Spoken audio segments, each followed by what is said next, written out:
Journalism में masters करने के बाद पहली बार जम्मू कश्मीर में मुझे असेंबली कवर करने का मौका मिला और असेंबली कवर करते हुए अब लगभग जो हैं 10 दिन होने वाले हैं। 3 तारीख से ये असेंबली का सत्र चल रहा है और आज जो है 14 तारीख है, यानी कि आज होली की छुट्टी थी, इसलिए आज हम असेंबली कवर करने नहीं पहुंच पाए, इसलिए असेंबली बंद थी। तो असेंबली में बजट पेश किया गया, जम्मू कश्मीर का बजट पेश किया गया। मुझे लगा था जम्मू कश्मीर की डेवलपमेंट को लेके, इंफ्रास्ट्रक्चर को लेके, इकानमी को लेके,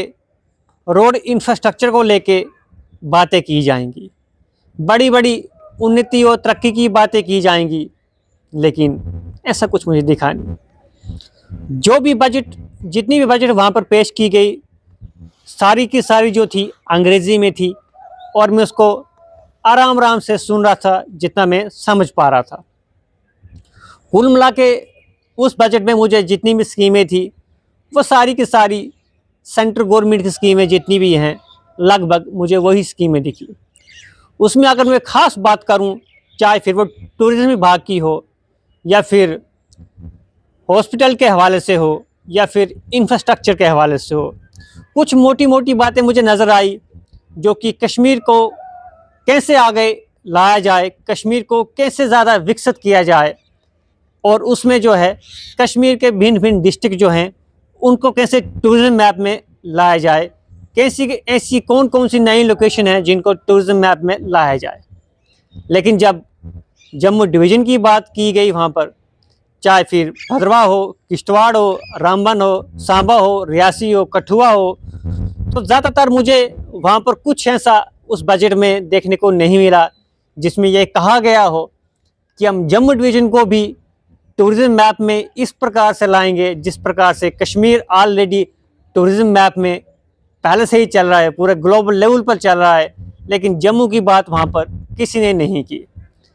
और उस बजट के ख़त्म होने के बाद जब अगले दिन से कंटिन्यू वहाँ पर बहस शुरू होती है, जब गहमोगहमी गर्मी शुरू हो जाती है, तो वहाँ पर बीजेपी वाले भी यही कहने लगे कि ये सारी की सारी स्कीमें जो हैं सब सेंट्रल गवर्नमेंट की है, इसमें आपका तो कुछ भी नहीं है। मुझे अफसोस होता है कि 10 साल से बीजेपी की ही सरकार पूरे जम्मू कश्मीर में थी।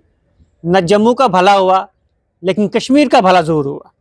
कश्मीर में अगर आप जाते हो तो वहाँ पर आप स्मार्ट सिटी के चलते फ्लाईओवर भी अच्छे देखोगे, स्मार्ट सिटी के चलते फुटपाथ भी अच्छे देखोगे, स्मार्ट सिटी के चलते वहाँ पे पार्कें भी आप अच्छी देख पाओगे, स्मार्ट सिटी के चलते आप हर एक चीज़ छोटी से लेके बड़ी तक आपको वहाँ पर अच्छी देखने को मिलेगी। लेकिन जम्मू में क्या, बाबा जी का ठुल्लू। एक भी पार्क मुझे बताएं जम्मू में जो स्मार्ट सिटी ने इतनी बेहतर बनाई हो जिसकी हम तुलना जो है अपने जम्मू कश्मीर से बाहर कर पाएँ। एक भी फुटपाथ मुझे बताएं जिसकी तुलना हम किसी और देश से कर पाएँ, किसी और स्टेट से कर पाएँ। कुछ दिन पहले, कुछ महीने पहले हम कश्मीर में गए थे, जहाँ पर हमें कुछ टूरिस्ट मिले थे जो कि इंदौर से आए थे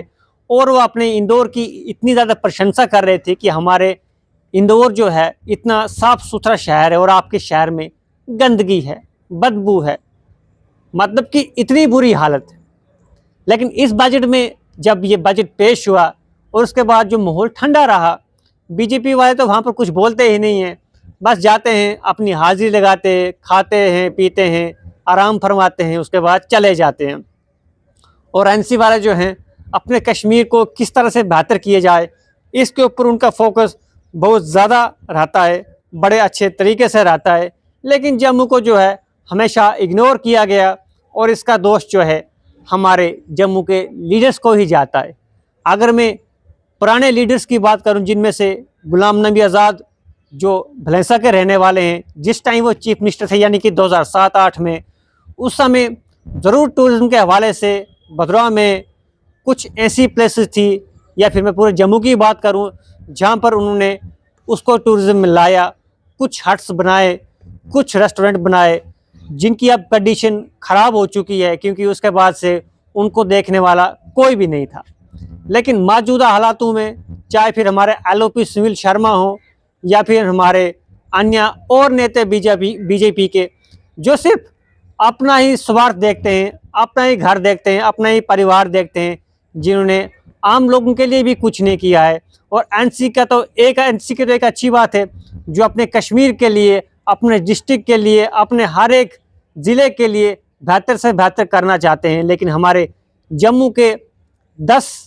डिस्ट्रिक्ट के 10 एमएलए जो हैं, वो सिर्फ अपने घर के बारे में, अपने ख़ानदान के बारे में बड़ा बेहतर सोच सकते हैं, लेकिन जम्मू खित्ते के लिए, जम्मू डिवीज़न के लिए वो कुछ भी नहीं करना चाहते हैं। अब हाल ही में आपने देखा होगा कि बिलावर में जिस तरह से मौत का सिलसिला चल रहा है, उसके ऊपर कोई भी बात नहीं कर रहा है। सिर्फ सोशल मीडिया में आपको ये बातें सुनने को मिल रही है, लेकिन असेंबली में डेली वेजेस का मुद्दा जो है गर्म चल रहा है। 20 सालों का ये मुद्दा है, ना एनसी ने पक्के किए, लगाए एनसी ने थे, ना बीजेपी ने पक्के किए। लेकिन अब एनसी वालों ने एक कमेटी बिठाई है, जिसमें कहा गया है कि हम इनके डॉक्यूमेंट्स फिर से एक बार चेक करेंगे और 6 महीने के अंदर अंदर इनके लिए खुशखबरी लाएंगे। अब सोचिए, ये काम करने के लिए इनको फिर से अब 6 महीने की ज़रूरत पड़ रही है। इसका मतलब यही है कि डेली वेजेस का जो नाम है डेली वेजेस, वो डेली वेजेस ही रहेगा, इनको जो है पक्का नहीं किया जाएगा। लेकिन चलिए, उम्मीद पे दुनिया कायम है। हम उम्मीद करेंगे कि आने वाले समय में डेली वेजेस जो हैं पक्के किए जाए और इनको पक्की मुलाजमत दी जाए। लेकिन बजट में कोई भी डेवलपमेंट को लेकर कोई बात नहीं की जाती, चाहे फिर वो इंफ्रास्ट्रक्चर हो, चाहे फिर वो हमारे हॉस्पिटल हो, चाहे फिर हमारी रोड कनेक्टिविटी हो, चाहे फिर हमारा टूरिज्म विभाग हो, चाहे फिर हमारा प्राइवेट सेक्टर हो। इसको लेके ना हमारे विपक्ष वाले बात करते हैं, ना हमारे सरकार वाले बात करते हैं। इसलिए भाइयों, अपना काम काज खुद शुरू कीजिए, कोई छोटा मोटा बिजनेस शुरू कीजिए, चाहे फिर वो ठेला ही क्यों ना हो, आलू ही बेच लो, कोई मोमोज ही बेच लो, पकौड़े ही बेच लो, नहीं तो सरकार से आपको कुछ भी मिलने वाला नहीं है।